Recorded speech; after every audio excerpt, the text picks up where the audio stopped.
So welcome to my New York little bathroom, which I also turned into my little mini salon. It's really important when you're doing hair color to keep everything really organized and in place. And the box came so complete with everything down to a stain guard, which stain guard is really important to apply around the hairline before you do the color, just to keep you from staining. And then there's a stain remover for after. There's also a comb, which you can use to apply to get those little short hairs, or the brush to cover more territory. And there's also the shampoo and conditioner for after.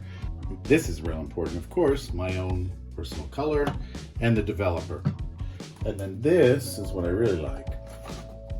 This is my own little personal instructions, which also comes with its own little sticker, which I can stick right to the mirror so I can read along and make sure I do everything right.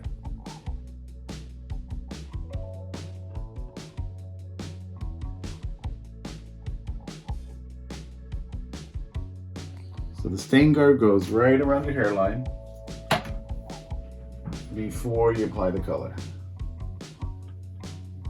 You don't want to get it in your hair, just follow your hairline.